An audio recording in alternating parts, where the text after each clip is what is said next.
Hey guys, Survival Dude 1217 here, and today we're going to be talking about self-defense devices, as you can see. So, we have these categorized into knuckles, impact and blade devices. The Kubotan I kind of put in between knuckles and blades in its own category. It's impact, which knuckles are, but it's more like a blade. It's small, it's handheld, you're not actually using your knuckles. And then restraint and restraint release devices. Also in that category is this bracelet. I don't know if you can see right here, but if we come in close to the camera, this is joined in. It's a handcuff key. You just pull it apart. I won't be able to get it back on after. It's hard to put on by yourself. But it is a handcuff key and a bracelet.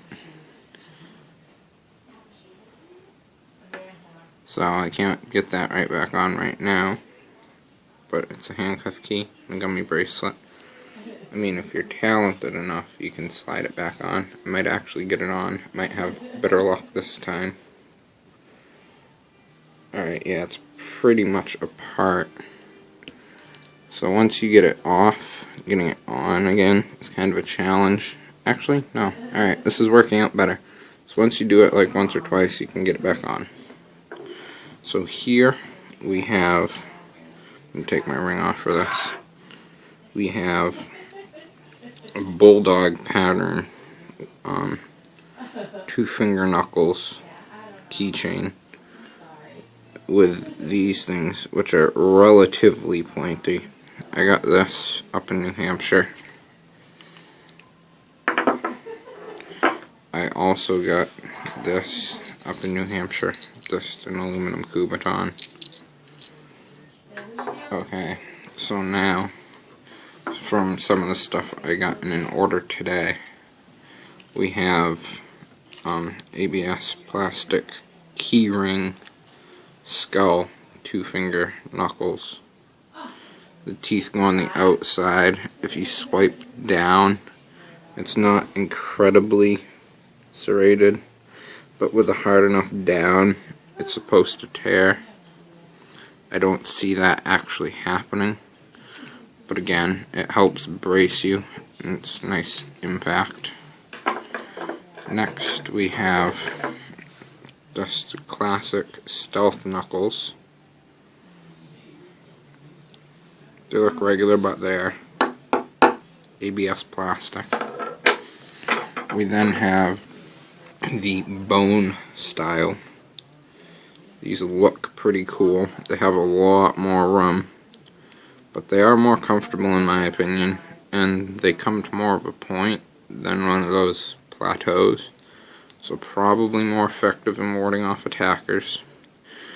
Technically, with the way these bone ones come to an edge, you could probably use the side and come down, probably. So I like this pair. They also have pink ones, actual metal ones, but I figure for the knuckles I'll stick with plastic. Over here, as I said, we have the Kubotan. Next we have knives. This is not a spring assisted, sometimes I do carry them, but if I'm going in a shady area where I think I'm going to actually need protection, they are illegal in Massachusetts. So I can't have fast action. So I just carry my Tonto blade Smith & Wesson Bullseye. Sorry, camera's not focusing, but it's still pretty sharp. I don't know if you can hear the sharpness on the blade, but that's just a regular thumb stud with a liner lock. Here I have my utility knife. It is a folding one, and with a hard enough flick, which I'm not going to do because I don't want to knock my tripod off. It's at the very edge of the table. Utility knife. I just painted the blade black just for aesthetics. But if you flick it, it will come open. It's got the easy change blades. It's locking. Nice cheap little Craftsman. So Now, over here in the restraints, obviously the bracelet is the restraint release. If you're being held captive, that's convenient. Not many people are gonna second look that bracelet. So next, we come to where you can order just a single cuff key online. Now the one thing I don't like about this cuff key, I'm going to compare it to cuffs that actually came with a set of cuffs that I got. If you look at the double lock pin to engage double locks, not only is the one that comes in a set, which is the one that came with the cuffs, a little bit taller, it's thicker, it's more well built, but other than that, it's pretty much the same. It does work, but as you can see, the other one's are slightly larger and better constructed. This will work as a backup though. Here we have the thumb cuffs. They are double locked. I double locked them for this video.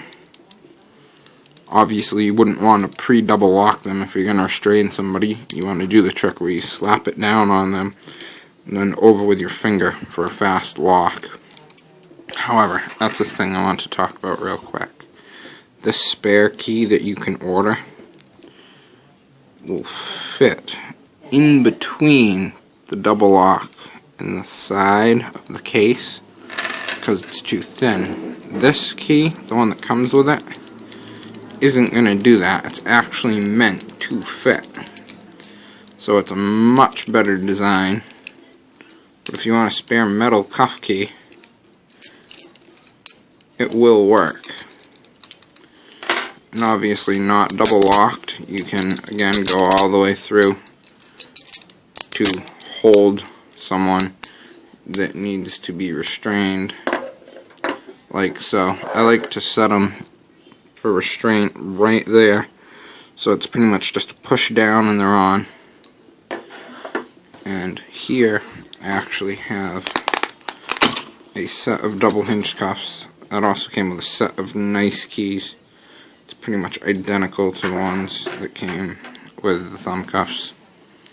These keys, again, are a little better built than the spare, but the spare is just that. It's a spare key. Excuse me. It came with a handcuff sheath. The site said it didn't, so I ordered another one. That's okay, these hinged cuffs don't fit. It's for traditional ones. I wasn't paying attention. It was only like $4. I'm probably going to get a pair of traditional chain ones. Yes, you can break out of hinged ones relatively easily if they put the keyholes in the front. I've done it. These are double locking. They are the type of double lock where the hole is in the back. Again, using the factory key is easier. It's a bit broader, so it pushes in with more ease. These are Securitech brand. They are very solid. They only move a little bit. The double lock works. So, obviously, many people know what double lock is, but for any of you that don't, if you turn it in towards the direction of the stationary part of the cuff, that's what unlocks your cuff. But you get a dead key on double locked. If I'm careful and very quiet, when I turn this key, you'll hear the click. That's releasing the double lock. So now that that's released, cuff will come open. I did double lock both pairs. So again, I'm going to demonstrate. If you go up towards the stationary part of the cuff, you get a dead key. Again, you hear the click, and you know you've released the double locking feature. Then you go in again, and you'll see you have spring tension. The key automatically comes back down. So, you have restraints. So my personal advice is for self-defense to carry at least one set of restraints, one set of restraint relief, which obviously if you're carrying your own cuffs, you would have your own cuff keys, but that's obvious. So I recommend either getting one of those plastic cuff key buttons, or this bracelet, which is a little too expensive in my opinion, but I still bought it. It's nice to have.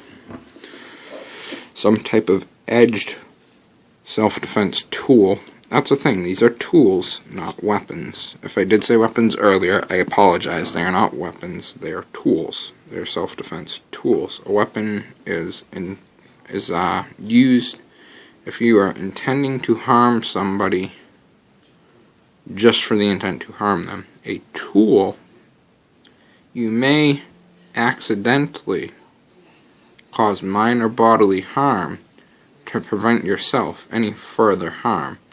So these are self-defense tools, not weapons. I just want to make that clear.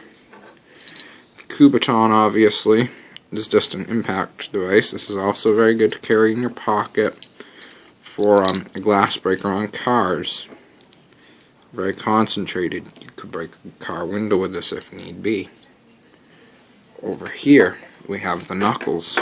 Again, very good for a more concentrated punch. You could probably use these to break car windows. If you need to breach something of thin wood, like just plywood over something, if you need to breach something to save something or someone, you can use them as a breaching tool. Again, don't use them illegally. Use them only when you need them. And the last thing, it's kind of self-defense, but it's borderline, would be one of these pens that write in invisible ink, that have the UV light. Now these are good if you need to leave someone a note. Okay, that did not work well. You can see it in person. My camera way oversaturates it. Okay, there we go.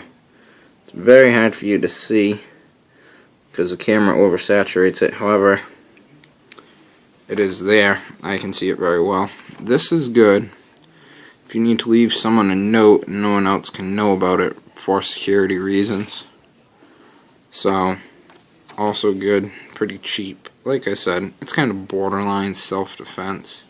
It's more security. I guess if you were looking at it in the aspect that you needed to leave someone a note to save someone, or that you needed to be saved and you didn't want anyone else to know about it except a certain person, and you knew that they knew about it and they had a UV light so that they can decode it, it's self-defense. Other than that, it's kind of just an extra piece of gear.